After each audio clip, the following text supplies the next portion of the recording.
this, which sometimes happens in dissertations, but it really felt like, and I'm particularly referring to your literature review, your review of the literature. I really could tell that you had read these people closely. You had stepped back and thought about them, reflected on it, thought about how how they all speak to one another. So I just wanted to say that I think your writing is you're a very, very strong writer. And We we'll all say more. agree. Yeah. What did you say, Trent? I didn't hear you. I'm sorry. Oh, I said we all agreed. Yeah, we all felt. First of all, you looking cute as hell. I'm loving this hair color. Oh my god. So I gotta say that. Number two, we were all saying about how, like, this is gonna be such an educative text for other grad students, and like just the way that you shaped it, the way that you talk about it. I just think that this is so generative. I'll just say I thought it was beautiful, Michelle. Lovely. I wrote the word lovely like 5 times because your writing is so beautiful. And I haven't read your work in a while, and I was like blown away by how you seem like you're so comfortable in this piece, and it really comes through. So good job, and I can't wait to get into some of the nitty gritty of it. I think it's a really exciting and important contribution you're going to make.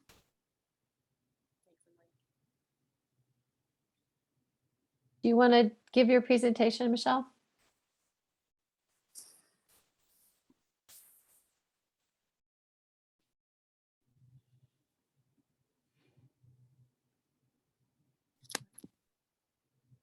All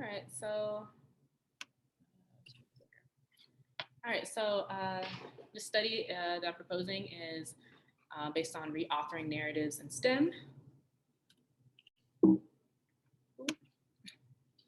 Okay, and so the problem that I want to address in the study and the problem space is that dominant STEM narratives that exist about Black youth are often deficit-oriented and narrow. They influence the ways Black youth are perceived in STEM classrooms and perceive themselves. Black youth's perspective of where they fit into the racial, historical, and politicized narratives of STEM is important in understanding their relationship with STEM and their place within it. Less is known about the ways that Black youth can push against dominant narratives in STEM through reauthoring. And so the proposed study will examine how Black youth reauthor dominant narratives and themselves through design supports. All right, so my theoretical framework involves and brings together critical race theory, ideology, anti-Black ideology, and queer theory. And so the theoretical framing draws on critical race theory, which provides a critical lens through which to better understand the ways that race and racism shape the experiences of Black people. Through this critical lens, we gain a better understanding of how racist ideologies form within society, often perpetuating negative stereotypes and narratives about Black people that are anti-Black and privileged whiteness. Resistance to whiteness and other dominant systems of oppression is understood by critical race scholars and also queer theorists who advocate for pushing against oppressive structures. And so from these perspectives, resistance for Black youth may involve providing a counter narrative to challenge anti-Black narratives. All right, so conceptual framing for the study involves racism and white dominance, which is a longstanding history of experiencing racism in the United States and operating within a system of whiteness and white supremacy. Also, anti-Black STEM narratives. So historically, the culture of STEM has centered whiteness while decentering Blackness and the unique assets that Black students and other students of color bring to the classrooms and the field. This also brings together resistance of those anti-Black narratives, which these resistance can help youth gain access to the white dominant space of STEM and persist in STEM despite deficit ideologies, we can also begin to shift white practices and these narratives through their participation in STEM. And then finally, a method of this resistance can be reauthoring, which is a way to reclaim a narrative or author a new one in opposition to dominant narratives. So political action geared towards resisting systemic oppression, especially for minoritized youth, is a way that we can conceptualize reauthoring in this way. All right, research questions. So the first one is, how do participants in a counter space with a focus on resisting anti-Black narratives in STEM design non-traditional media supports for Black youth reauthor themselves? And this will include what is the nature of the supports for Black youth? How do these supports push against anti-Black racism in STEM? And in what ways might the supports aid in reauthoring? Earlier, Vicki and I made a few changes to my question too. We realized that there were a couple more questions I could ask within this one. And so these do look a little different. How do the non-traditional media supports enable Black youth participating in an online counter space to challenge dominant anti-Black ideologies in STEM? And under that, we have, how do the youth take up the design supports? How do they transform them? How do these supports push against anti-Black racism in STEM? And how do the supports aid in their reauthoring? So context for the study, I'll be working with two groups throughout this project. The first is a group of adults that form the Black Joy group. They are 2 high school mathematics teachers, 1 community leader, 2 student researchers, and 2 university researchers. This group meets in an online counter space twice a month, and their focus for meeting is noticing anti-Black ideology and anti-Black narratives in STEM. And then the second group involved in study will be students from the VIP Scholars Program. They are 15 high school students. They are interested in either pursuing STEM or a social science pathway. And they also meet in an online counter space, and their focus is designing a digital space in Discord. All right, so for methodological framing, we are focusing with reauthoring as a methodology, and I'm drawing on Auckland. And reauthoring methodology documents the creation of new narratives or the shifting of dominant narratives that have wrongly depicted individuals and groups of people over time. This is aligned with qualitative approaches and modeled after counter story telling methodology. And so by using this and drawing on these different methodologies to create reauthoring, it's a reclaiming of narrative that takes place through the act of counter storytelling. So this study will unfold in 3 stages. And so for both groups, the adults and the youth involved, they will work through 3 stages. And the first is the identification of narratives. And then the second stage is going to be taking those narratives and designing supports for Black youth that challenge those negative narratives in the digital media space. And then the third stage will be reflection. So reflecting on reauthoring and the reauthoring supports that are designed. Okay, so for data collection, for research question 1, I'll be utilizing baseline interviews, identity maps, and online group meetings. And during this kind of process, some example prompts that I may be asking are, what do you notice about Black youth, about how Black youth are viewed and portrayed as STEM students, or how might stereotypes affect Black youth experience, how they experience STEM classrooms, and then what do you think people get wrong about Black youth and their potential? And then I'll ask the same thing with the youth participants, and we'll still use baseline interviews, identity maps, and online group meetings. But the example prompts may be a little different. So it may see something like, do you think that Black youth are perceived accurately by their teachers? What do you think think educators get wrong about Black youth and their potential? And if you were telling the story about Black youth in STEM, how would it be different? And I'd also want to know how STEM factors into their identities. Research question 1A, this will be involving the creation of comic strips or other reauthoring multimedia that the participants choose, and also online meetings. And some example prompts here could be, what are contributions from Black youth in STEM that are usually overlooked in STEM classrooms and STEM fields, or like this bottom one, what sorts of words, imagery honors Blackness in art? Research question 2A, we'll be using comic strips or those other forms of reauthoring, as well as online STEM narrative learning sessions with youth. And so some example prompts are, how do non-white perspectives and comic strip stories, poems, etc., change the way stories are told? And then also bringing back in the words and imagery and trying to honor Blackness as we tell these stories. Research question 1B and also research question 2B will include online meetings, semi-structured closing interviews, and also journaling. This will be part of the reflection stage. And so some example prompts might be, how might counter storytelling that positively depicts Black youth change the way that Black youth are perceived, or in what ways do creative mediums support youth in telling stories and reauthoring dominant narratives from their perspective? Research questions 1C and 2C. We'll also use online meetings, semi-structured closing interviews, journaling, and also the artifacts that are created during stage 2 when the participants are reauthoring. And so example prompts, maybe, how can creating a narrative that positively depicts Black youth in STEM help shift narratives that negatively depict them? Or how might counter storytelling change the way you perceive yourselves? Okay, and that's it. Thank you.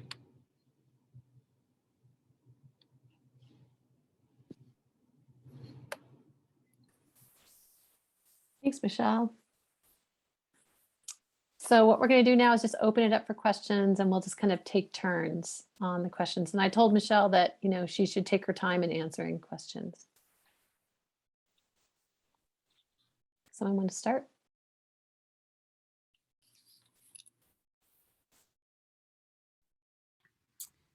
Okay, I can start. I'm kind of the resident outsider, so I'm not. I have the least amount of context, I think, of probably anyone. So hopefully my questions are, you know, I just need to get more context in general. I'm actually from Los Angeles, so I'll say that a lot of the high schools that you reference are very extremely familiar to me. My home high school growing up was Crenshaw, and most of my friends went to Dorsey and Hamilton. While I myself went to the downtown business magnet high school, which was at the time probably 50% African American, Afro Latino, and so forth. But that's just, I'm just sharing that with you. That's not anything to do with my question. My question really has to do with, eventually I will get there though. But my question does have to do with positionality in your positionality statement.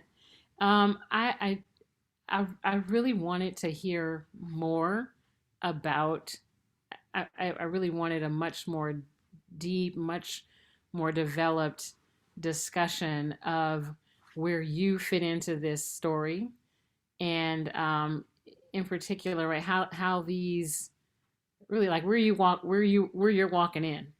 And it was interesting, you said, you know, I was a Black STEM student, and it's like, you know, I know that there's so much more behind that term Black and peeling apart. I mean, because even in your literature review, you sort of critique these sort of sweeping ways that people use a term like Black or African American, because it doesn't give us the details. So could you speak a little bit to your positionality, where you're coming in, and how you might enhance that positionality statement to give more depth? Yeah. Yeah. So my I don't know, entrance into the STEM world is always kind of contentious. I was always labeled, and there were narratives created about myself as a child. I definitely moved around a lot with two parents who were in the military, and so my math skills were never what teachers wanted them to be. And so I was constantly feeling like that wasn't a space that I belonged in. I definitely felt more comfortable, like anything else other than math, and honestly, science was a struggle too. And so that the way that I struggled throughout my own school career led me to be a pretty great math teacher to students. And so in helping them, I definitely started to think more about the way that we kind of label students and who gets to be good at math, and why. And so coming into this program I was very nervous about that. And still when people hear what my program area is, which is like STEM education, like, oh, so you're great at math. And I'm like, no, that's not true. I'm not good at it in the way that we define, success in math or smartness in math. But I am interested in thinking about where these labels come from, why they exist, and how we can kind of push back on them. And I know that my presence here and doing this kind of work is important in doing that. And so I was very excited to work with Tierra's students who are also thinking about those kinds of things and thinking about the political side to some of these things and how we can kind of like resist or subvert some of these systems. So Michelle, I mean, that to me, I mean, yes, yes, and yes. Like that has to be in this positionality statement because people need to understand, first of all, your story is surprisingly, right, not unique, right? The way that these labels, they're racialized labels. They follow us. They shape how we see ourselves. They connect with these meta narratives, and it's just so powerful that and even claiming that story that yeah, I didn't have this beautiful walk with STEM as a student. And it's interesting. I've been thinking a lot about how we can hear someone like Bill Gates say he dropped out of college, and that's a sign of genius. While when a black student doesn't succeed in some traditional way, it's seen as a sign of failure or something is lacking. So really reclaiming and stepping into this idea that this is your story, but quite frankly, it is the story of so many young people. And thank God, thank goodness you continue to step into it. Whatever happened, the support you had, something got built up so you could persist, so you could be here to do the work you're doing now. But I want to make sure, I just wanted to say that the positionality statement, I'd love for you to go into that detail. I have other questions. I think we'll get to them as other people begin to ask them. But thank you.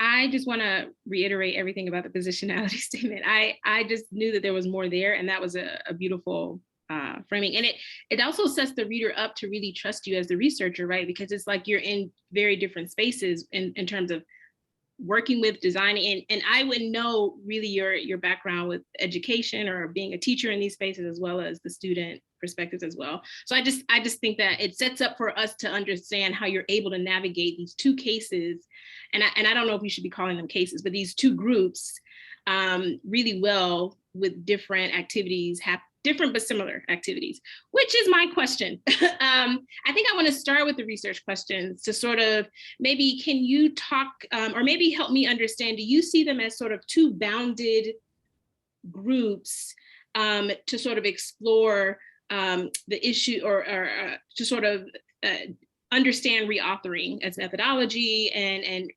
resistance to anti-Black narratives? Are they sort of just sitting together almost separately, or is there some sort of iterative cross-pollination or some sort of learning across that is a little bit meta above both? And just talk to me about the two. I guess that's a methods question, but it's also the research questions too, in terms of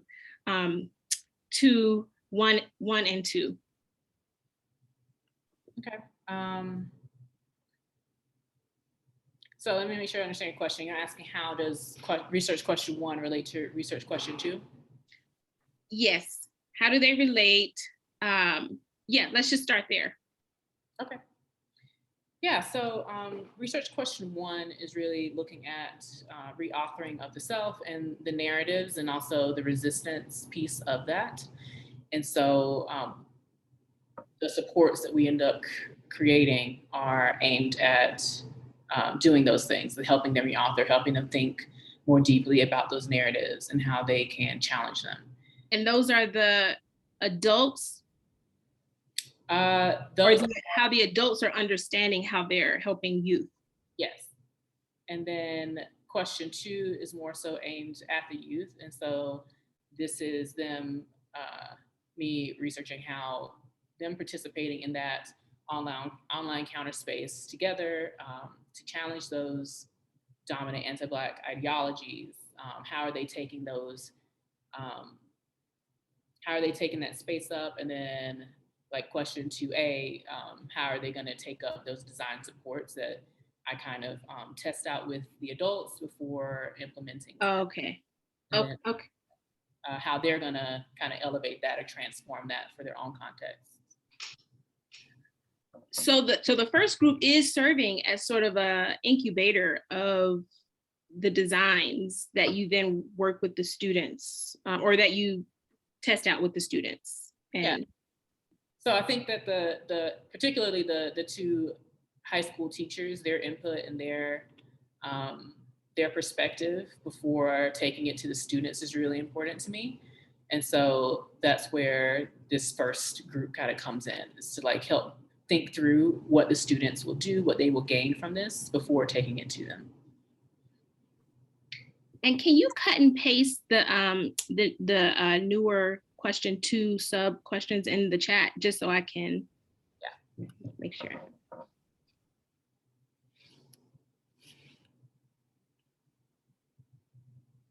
I didn't go with numbers, but Okay.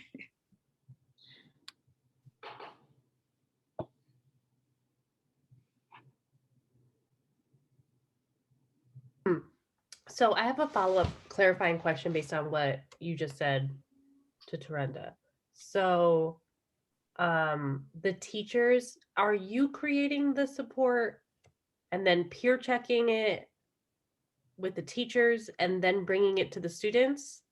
Or are the teachers making it or discussing ideas, you know, whatever, I'm saying making it, but you know what I'm saying? Like they're discussing some possible ideas or activities or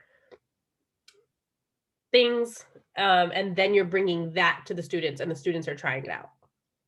yeah, so teachers will be discussing and creating together with me as we make these kind of reauthoring supports, and then I take them. I see. Okay.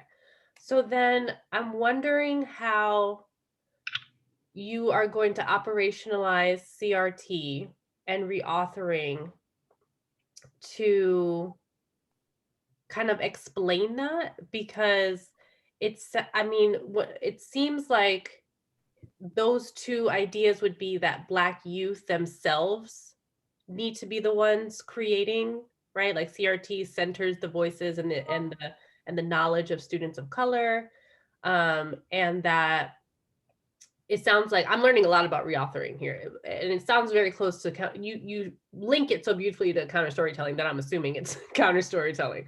And counter storytelling is very much about like the voices from the margins, right? Being their own, that they can theorize, that come up with, that they should be the writers, creators, and tellers of their own stories. And so then I'm wondering if it's almost like I want the students to be the ones coming up with it versus, you know, something coming into the space and then they just test it out, because then it's not necessarily them creating anything, right? It's just them kind of testing. Now, what's interesting here, so I love being able to just keep rereading this in the chat. So one clarifying question, are youth themselves in the teachers, for group 1, is there a possibility to understand how their students take up the designed non-traditional media supports?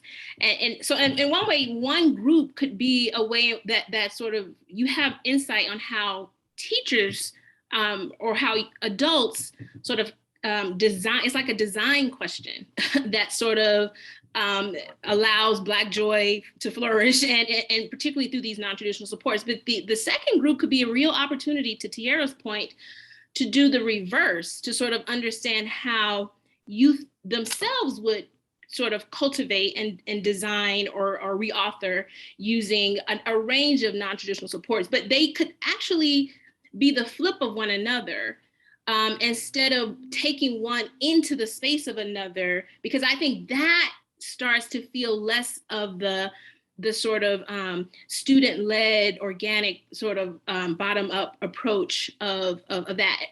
But it doesn't leave you with not being able to understand how youth in the first space actually take up what teachers and adults in those spaces have actually designed. It'd be a beautiful comparison, actually, if that happened. I'm just talking a lot. Vicki, I'll stop. No, yeah, Vicki and I had discussed the potential of the teachers bringing this back to their students at some point. And so I think that would be a great extension of what we're doing. But we can't do it. Unfortunately, the problem is that we can't get permission from the teacher's school district. This is a very marginalized school district. These teachers are teachers I've worked with in the past, and it would take months and months to try to get permission to do that.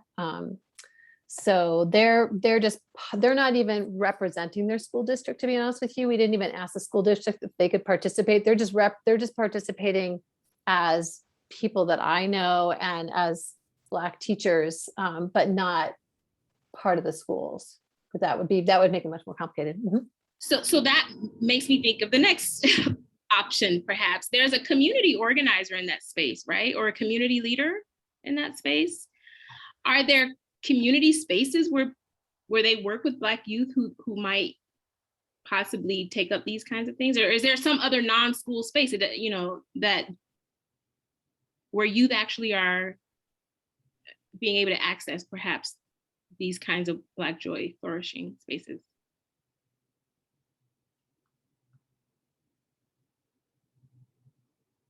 Oh, is this me? She's not, you know, I don't know if you know this, Michelle, but she's not doing YASPA right now. She's a postdoc. So she used to be the leader of YASPA, the Young Inspiring Americans for Social and Political Activism in Aurora. And she's still involved with that group, but she's doing her postdoc right now. She just got her PhD. So she's kind of separate from that group right now. Well, then, yeah, I mean, obviously there are opportunities that we can find other groups, and maybe they're not necessarily affiliated with the current participants that we have. Yeah, I just think you're going to run into some of that, you know, because you're moving context too. So something created in one context, you know, I just think that might get you, and you, I don't know. I just think that seeing how youth adjacent to some of those adults might be a easier explain, and then allowing a comparison of how a youth-led space would also design and use non-traditional media supports that could be potential forms of reauthoring. So I guess a potential solution then is, instead of the staggered implementation, is that we just do them concurrently, is what you're saying? We're just talking possibilities. We're just thinking about it. Nothing is like. Okay. I think something that this is making me think, though, is that something that we talked about before in our group was wanting to understand the sort of iterative nature between the two groups. So there's a lot of possibilities that you could choose. Maybe you just dream up and design with the adults, and then you let the youth create and author themselves, but you bring them into an iterative, conversational, you use them not as comparisons per se, but how do they talk to each other? How do they engage? How do they shine a light? And you don't need to do a comparison, but you do need to have a rationale for why you have both groups, or else it feels methodologically, you know, not strong enough. And I think, you know, I mean, you're talking the way you're talking today, even your positionality piece is like knocking it out of the park. And you can bring that in a little bit more and just explain it. And part of it is like, you figure it out as you go, right? It's not that you have it all figured out, but thinking about how the adults shine a light and how the youth engage with what the adults are saying is, I think, an interesting piece to kind of pull on a little bit. And then I wanted to ask you, Michelle, because your writing, like I said before, it's so beautiful. I wanted to understand a little bit more of your understanding of the terms storytelling and counter storytelling, because it seems like there's some interchangeability between storytelling, counter storytelling, counter spaces, author, reauthoring. They're sort of all being used interchangeably. And can you just talk through a little bit more about what those terms mean to you, and like how you see them being used in this great project? Yeah. So for storytelling, I see that as more of something that can be utilized for many reasons, either positively or negatively. And then in terms of kind of a critical lens for it, we're looking for storytelling from non-dominant groups. And so that leads us into counter storytelling, which is storytelling with the purpose of opposing the dominant narratives that have been more widely received than minoritized narratives. And then counter narrative is also used as a counter for the dominant narratives that are perpetuated, particularly by white people or dominant groups. And so out of those things come reauthoring, which draws on a little bit of each of those. And so maybe that's where the interchangeability came in.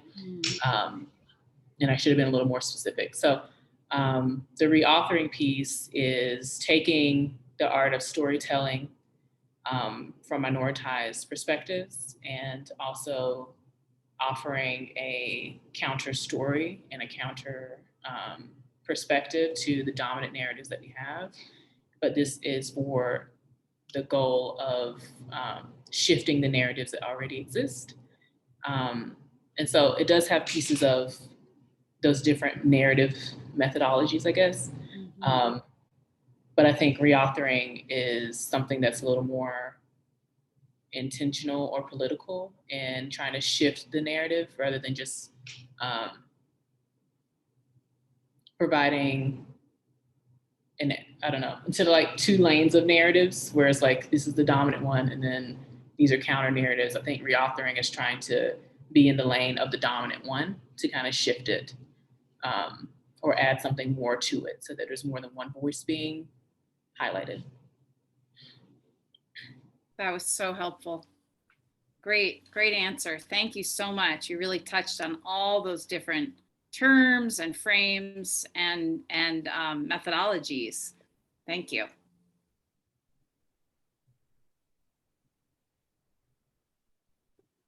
I am curious. I used to be asked this question too when I was defending, because I love all theories. I love all this, and you're so eloquent at so many different theoretical frameworks. But I'll ask you a question that someone asked me is, what does reauthoring give you that counter storytelling doesn't, or counter narrative doesn't, or vice versa? Yeah, I think counter narrative is typically from someone's lived experiences, and they're telling that story in order to provide like testimony that this also happened. And it's not the story that is being projected from the dominant perspective. And so I think reauthoring, particularly like using multimedia, is something that we can use, even if it's not an experience that has happened, it's still a story that can be told. And so students obviously are not in STEM careers yet, they're still students. But I think them picturing themselves in those roles and understanding that they can influence the way STEM is represented and the space itself is a form of reauthoring, because the current narrative is that they are not as welcome in those spaces and they are not as invited. And so I think it's different because it's something that's a little more creative and imaginative, and it doesn't have to be something that is so direct from their own personal lives. Is that where comics comes in? Yeah. And Yeah. will you offer them comics as a genre and play with it a little, or will you do some generative creative processes before that and kind of play around with different forms? Yeah, so I just chose comics because I think the formatting is very much counter to dominant storytelling in literature and what literature looks like. But when I was looking through the literature for people who have done reauthoring with different groups, with youth, it's looked like song, writing and lyrics, or people using film and multimedia. And so I just chose comics because I thought it was a good one, but I definitely think it's important for them to have the freedom that if they don't connect with, comics as a medium, then they have some other medium that they can turn to for reauthoring.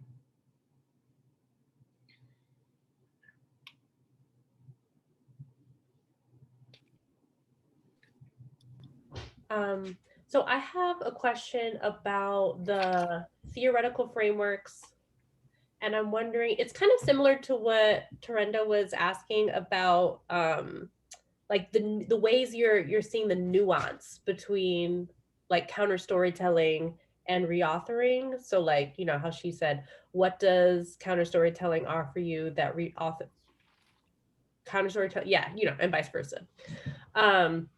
So in your selection of critical race theory, ideology, anti-Black ideology, those three, I'm wondering if you can kind of, so both of those are embedded in CRT. And so I'm wondering if you are seeing them, if you're pulling from something that's distinct, or if you see CRT as kind of a through line, and you're pulling them out more. So like, you know what I'm saying? Because like the first tenet of CRT is very much about those macro structures, those ideological levels. And so I can see the overlap, but I'm wondering how you're seeing, like, how are they working together, things like that. Yeah, so I do see it as a through line through CRT. And I see these as different components of critical race theory that can be pulled out and kind of in this study. And so I don't think just using critical race theory itself would have been sufficient. And so I did have to go a little deeper and pull in these other pieces in order to get at what I wanted to. And so the ideologies are a big part of how these narratives are created. And so I wanted to use that. And then I couldn't talk about that without talking specifically about anti-Black ideology, since most of the participants will be Black. And so that is important in thinking about the current climate that we have in STEM in terms of people who are not white.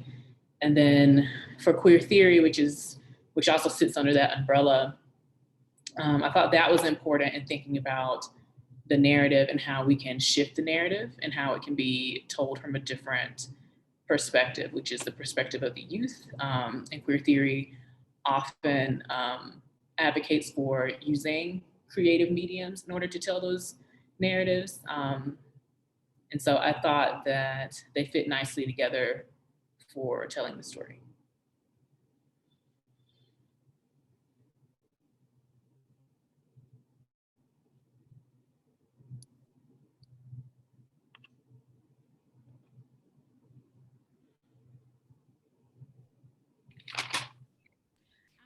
So follow up on the question about the comics.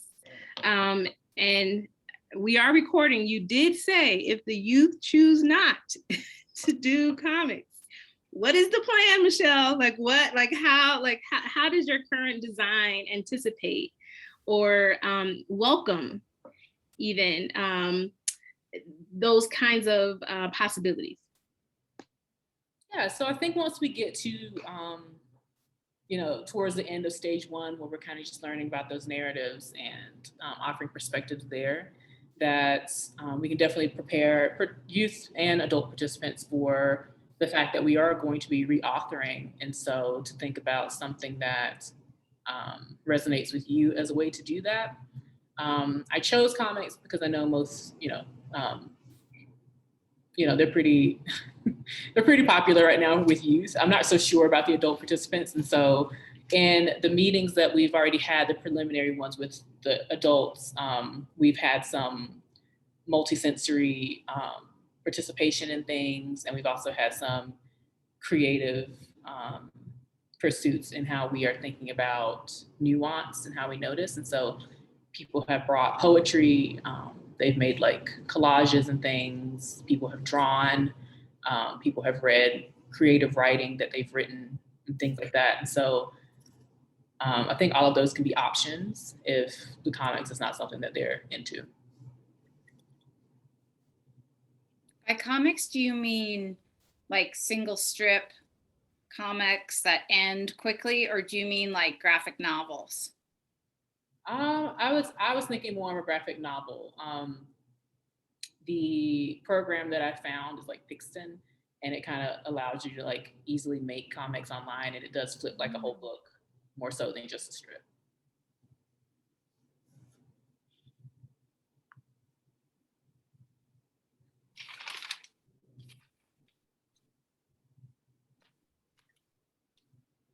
Okay, so I have just some other thoughts I wanted to share that I'm just sort of playing around with in my head, and I'm wondering if you could just speak to them a bit. This really has to do with the stories or the countering that the students hopefully will tell. One of my concerns about the ways that racism plays out in STEM, especially in schools and high schools, is really the invisibility with which it operates, and the real lack of awareness, and maybe the lack of meta awareness of the bigger stories that are going on. I'll give you an example, which you probably already hear what I'm saying, but I know obviously that before a kid starts high school, that there's already a lot going on behind the scenes with teachers and principals. They're already determining who's going to get which courses, and so when my nephew matriculated into ninth grade, uh, he started, obviously the first day of school, but he didn't know that for that entire summer, they had already been running an AP math class for ninth grade kids who had been chosen somehow secretively during their eighth grade year, and were part of this preparation training, read certain books, already did certain work. For him, he was just entering. I'm just going into class. No knowledge of the meta narrative at all, and the ways in which teachers, principals are already making decisions about who's smart. And then the meta narrative, which is beyond the schoolyard, beyond schools, which basically shapes people's perceptions about your intelligence. So I'm curious about the invisibility with which racism operates and how aware students are, and the nature of the sort of counter story that they might tell. Like I could imagine a high schooler telling a counter story about, a teacher called me up to write a problem on the board, and they probably thought I would get it wrong, but I got it right. Well, that's one form of experience, but then the awareness of the larger forces that are shaping what's going on. So I'm just throwing that out to get a sense of sort of what kind of stories the students might tell, what perhaps they're completely unaware of, and maybe what their stories will tell you about how racism gets reinforced again and again within a math space, a STEM space. Does that make sense? Yeah, so I do think that the stage one that I kind of highlighted earlier, where we're kind of identifying narratives, is a really critical piece because it gives them time to kind of think about the stereotypes and the stories that are already out there, and also their own experiences that might align with those things. And so I don't think, like in the proposal that I mentioned, talking about the subversiveness of like high school politics and how students get in or out. But I don't rule out that that's something that we might end up talking about because some of those students may have experienced that. And I think that that's kind of just the whole point of the study, is to make sure that their stories and the things they've experienced are something that we acknowledge. And then it's also a way for reauthoring to help kind of transform that experience into something else and kind of rewrite that narrative that happened. And so I think that first stage is something that we can use to kind of pull out the underlying structures that are going on there and helping them to kind of see. And I think the nature of the group that the VIP students have formed, they are very interested in understanding what's going on kind of behind the scenes, even with like technology and what Tierra's work and thinking about digital racism and things like that. So I'm sure they'd be interested to know those things. But no, I didn't specifically mention that, but you're right, that's something that we do.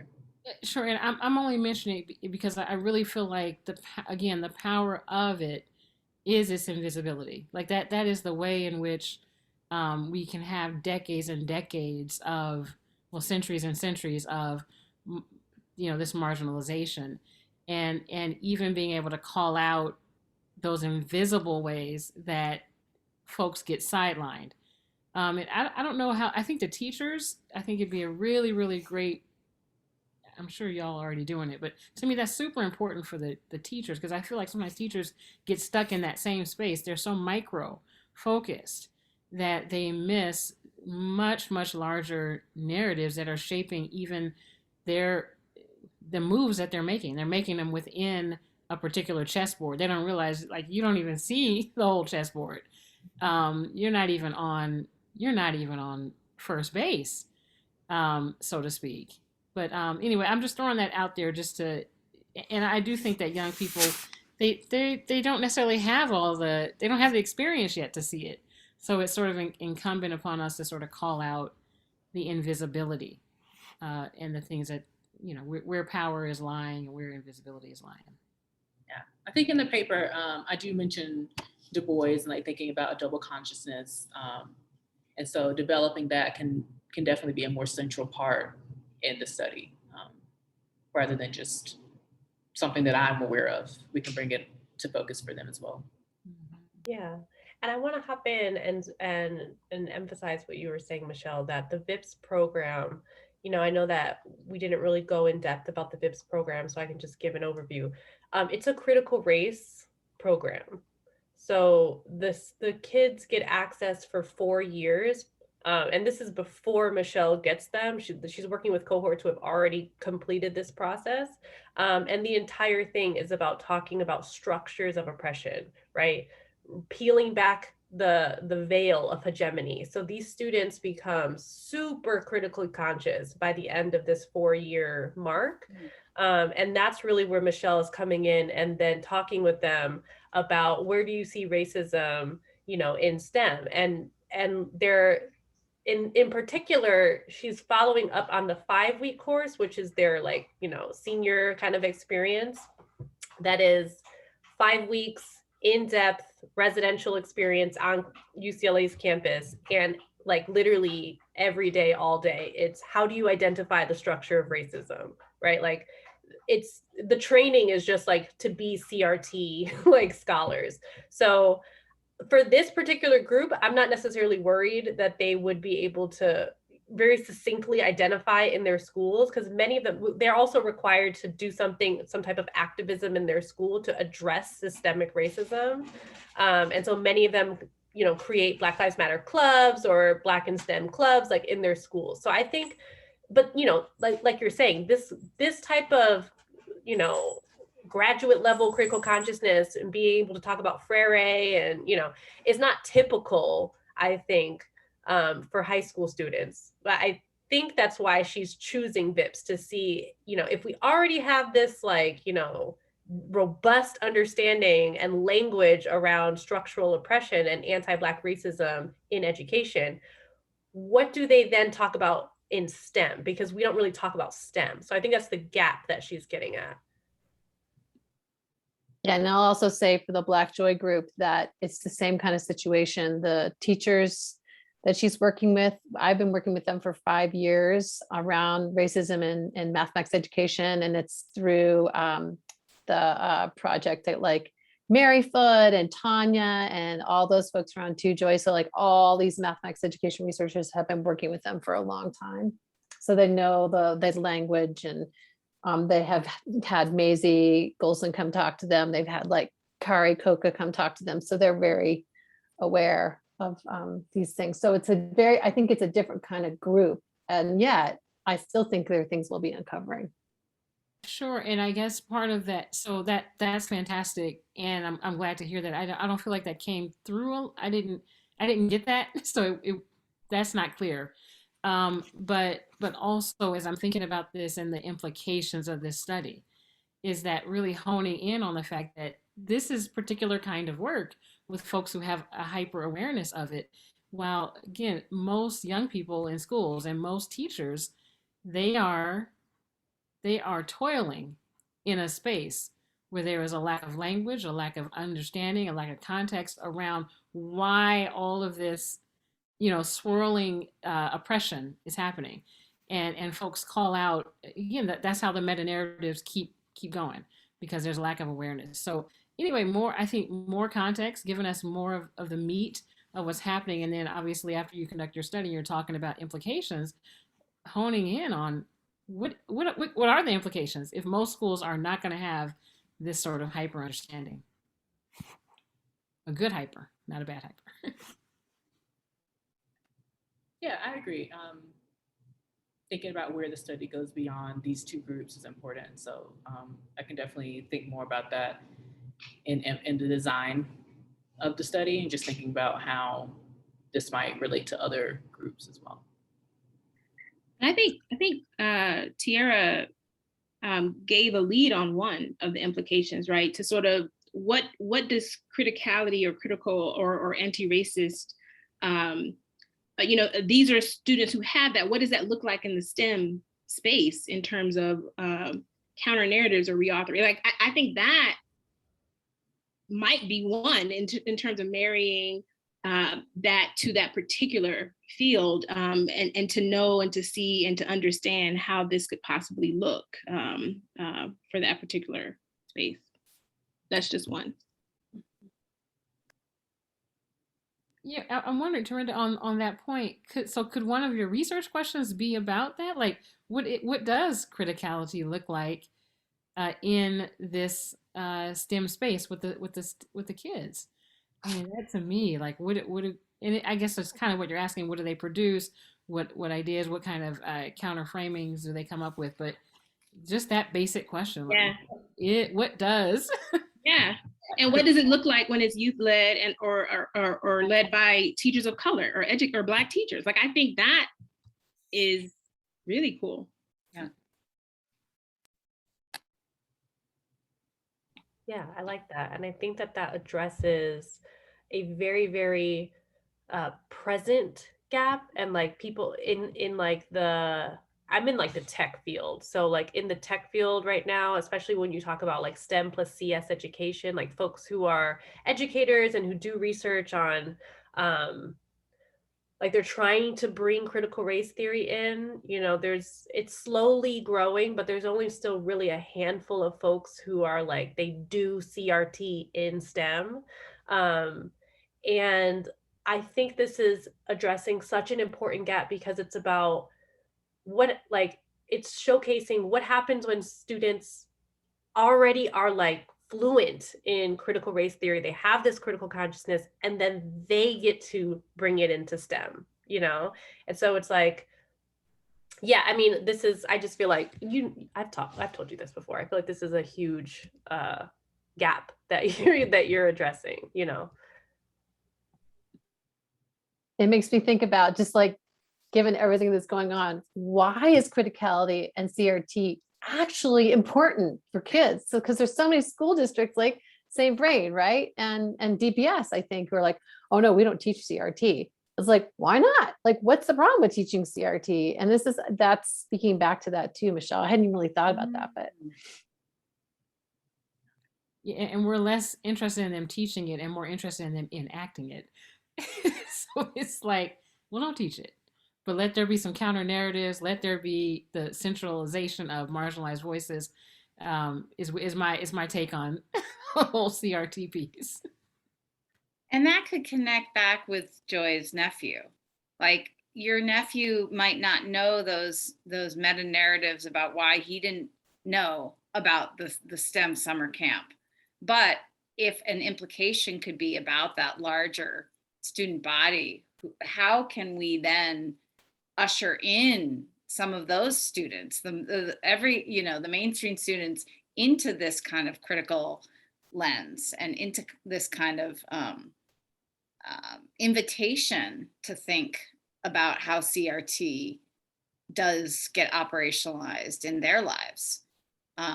So it seems like there's implications for a variety of different audiences here too. And I kept thinking about your role as a former teacher too, Michelle, which again, you can highlight in your positionality, like you were a teacher. And then when you can position yourself, use that a little bit when you're talking about your work with the VIP students, right? Because you're not just going in as a researcher, right? When we're a researcher with youth, we're an educator. Like, you've got to also think about that role too. I think that it's different than just going in and working with adults. It's like you're remembering that we're always honoring that role as educator. I think first. I mean, doesn't matter to put it in an order necessarily, but it's important that you were a math teacher and that this is a piece of who you are, and that's coming in as well. Yeah, Michelle, you know what could be good? The Patricia, is it Collins or Crenshaw? I'm like drawing a blank. I haven't had coffee or food yet. But the notion, I think it's Collins, the outsider within, right? And so that canonical text about how Black women who are researchers, you know, they come in with this knowledge of pretty much exactly what they're studying, right? It's like, it's a whole, so on top of your academic expertise, right, you have the personal experience that is a robust body of literature, right? It's an embodied body of literature. And so when you enter this space as someone who experienced the narratives in STEM as a Black girl student, right? And you became a math teacher, like, I think all of that is important because, and you can frame it in, this is as outsider within, because that's considered like a methodology. It's also like a theoretical body, you know, but naming it and being like, this is all of these insider experiences and all of these outsider experiences, right? When you're still very much in the borderlands and in the liminal space between the two, actually makes you the perfect person to do this study. And it's going to inform then the ways that you analyze the data. It's going to inform the questions that you ask, you know? So I think that's very much, I can see the through line throughout of like how CRT and kind of its like, you know, like this, its branches, right, really are in your theoretical framework, in your methodology, in your methods, and then in your analysis.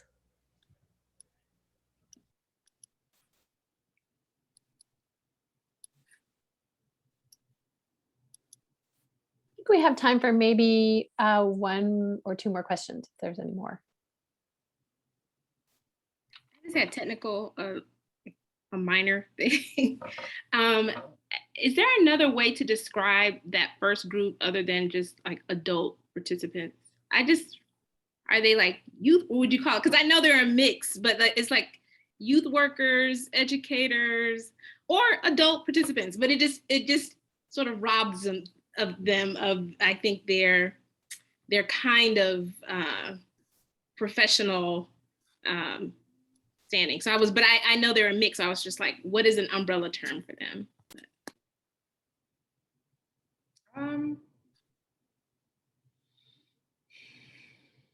Yeah, I don't know. I know when we work with them for specifically just noticing, like they're the noticers.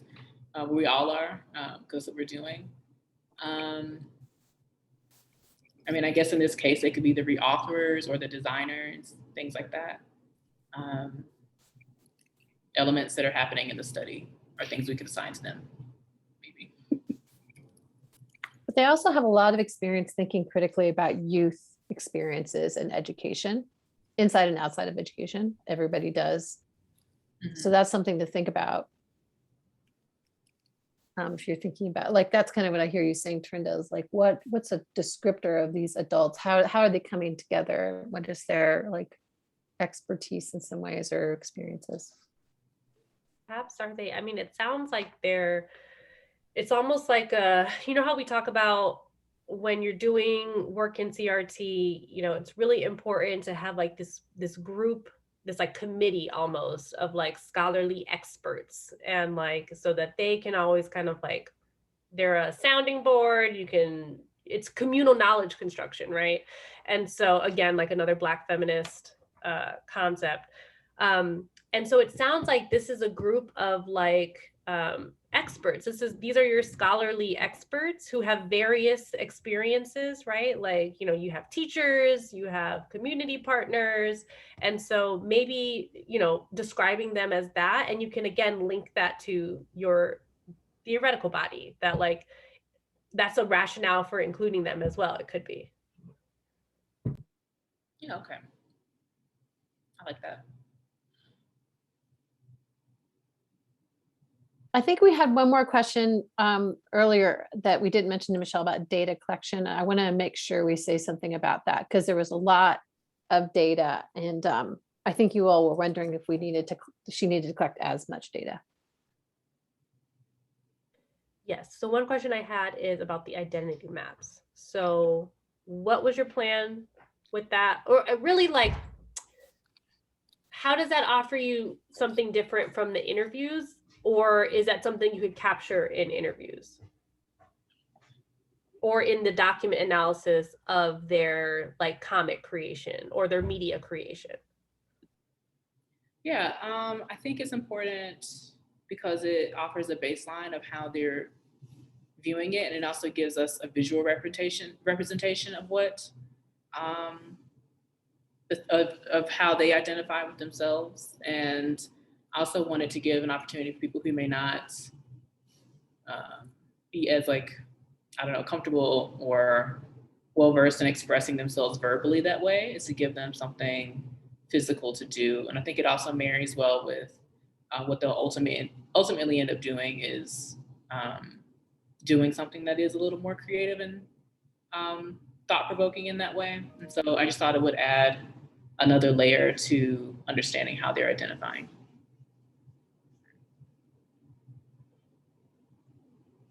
Do you imagine doing that in the interview process? Like, is it a piece of the interview or is it like a take-home assignment? Yeah, I imagine it as a piece of the interview.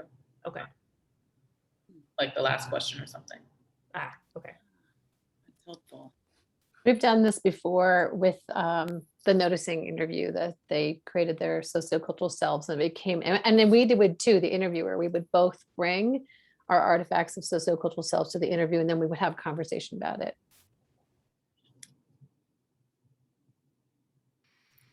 I mean, I think. oh, go ahead. Sorry.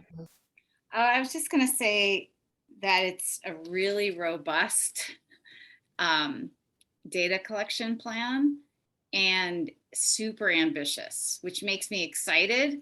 And I thought, wow, are you going to end up, I mean, you don't have to know now, but how do all of those data sources tell the story or answer the questions that you want to ask?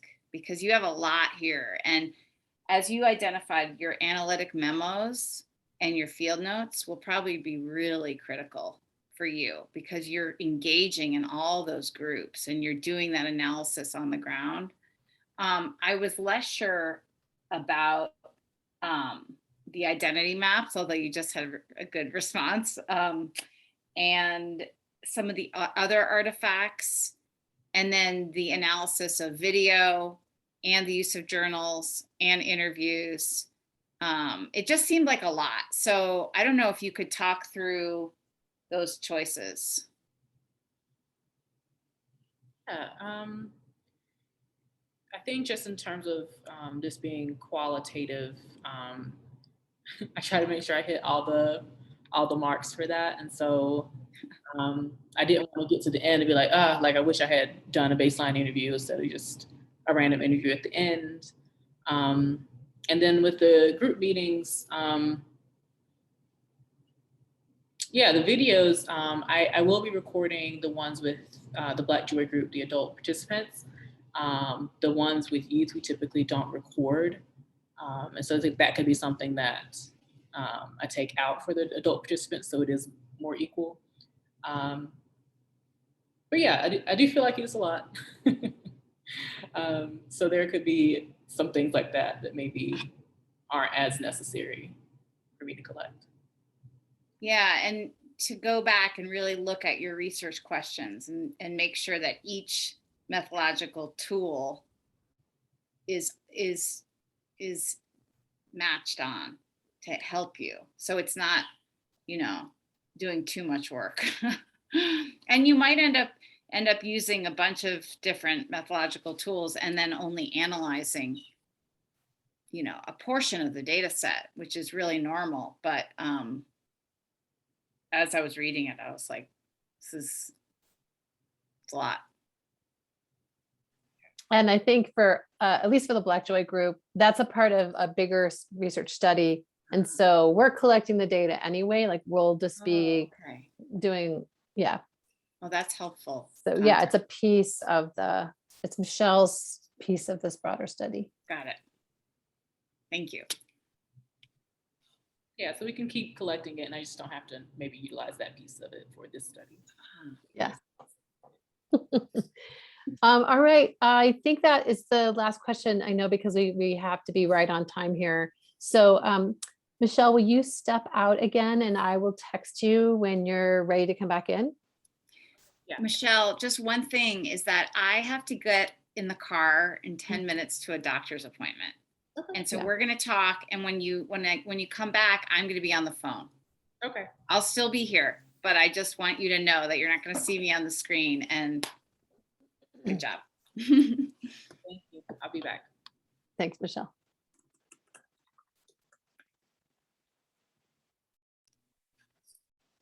I have to say, like, wow, I always do this. Like, she's very quiet when I work with her. I don't get a lot out of her when I'm talking, but then when she talks, I'm like, you really know your shit. You really know it. She really does. And I can tell you, I have not helped her. I can't help her with these things. I've helped her a little bit, but like with a lot of this is her own stuff. It's really not my expertise. So I just want to say that. I'm just going to say that. It's going to make me cry again. We're still recording. Is that supposed to? Oh, stop. We'll still get that part of it. Always edit. There's easy ways to edit. Okay. Yeah, congratulations again, Michelle. We just had a little celebration for you. Wish I had recorded that. The first revision is just deepening that positionality statement. And I mean, we have notes on what that would look like, but we think that'll really just add something so important to the study. And I'm just going to kind of move to a different thing related to that, kind of also deepening the methods in terms of like, who are these groups? How are they connected to each other? How are they connected to who you are? Kind of laying that out a little bit more. And also thinking about, what's the through line between the theoretical framework and the methods? And maybe, for example, talking about like, as Tira mentioned, the importance of counter storytelling for the students, like making sure that's really clear that they're counter storytelling in the ways that matter to them. And the comics are one potential vehicle for that. And, but just making that more clear. And then the other thing that we felt was important was just to dive a little bit more into the literature on counter storytelling. Tara has some things that she will send you, but counter storytelling is often oversimplified in academia. And so really getting clear, like based on the literature, like what is counter storytelling versus this idea of reauthoring that you're really interested in.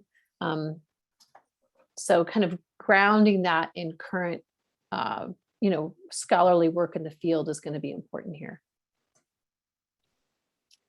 So And those are, yeah. when Vicki was talking about helping us understand the two spaces, I think it's important to highlight their criticality. These are spaces far along in their criticality. And so they are the spaces to learn from in terms of what this could look like in the STEM space, right? So that was a part of what we were saying about that. Yeah, thanks, Dorinda. So those are the things that we want you to change. There's other things that we, all the things that we talked about moving forward are things we want you to consider with the dissertation. You and I should really, and Tara, think about that conceptual framework and the theoretical framework and how those things fit together. Since she's the expert in this area, I think she would really be helpful there. And as the research kind of evolves, I think things might change too. You'll see how things start to play out in the different groups. So do these all make sense? Yes. Do you have any questions at all about it? No, I don't think so. That's it then. You did great, Michelle. Thank you. Congratulations. Great job, Michelle. You are so awesome. You answered the question so well, and your writing is beautiful. It's a great study.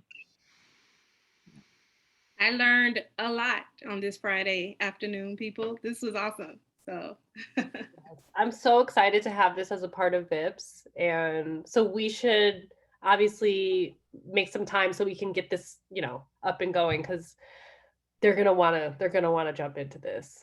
So Excited too. Thank you, everybody. Yeah. And have fun conducting the study. I think sometimes yeah. we're so focused on finishing it. And I don't know if that's your case, but we often miss the real joy of being in a space where there's a lot of wonderful learning and opportunity for the field to grow and expand. And in a decade from now, people will be looking back on your research and saying that this is a pivotal piece and it helped me describe my experience better. It helped me grow. It helped me become a better scholar. So enjoy the journey as well. Oh, thank you. It was nice meeting you, Joy, as well. yes. Good to meet you. Good to reminisce on all high schools from my experience. It brought me back. You're basically a VIPS student. It sounds. Take Yep, care. it was great to meet you, Joy, as well. You too. Take good care. Thanks for taking time, everybody. We really appreciate it. Michelle and I do. We just feel very supported. So thank you. Great. Let us know if you need anything. Take care. I will send you a signature page at some point, I guess, for this. Okay. Sounds good. Take care. Celebrate. Bye. Bye, everyone. Bye.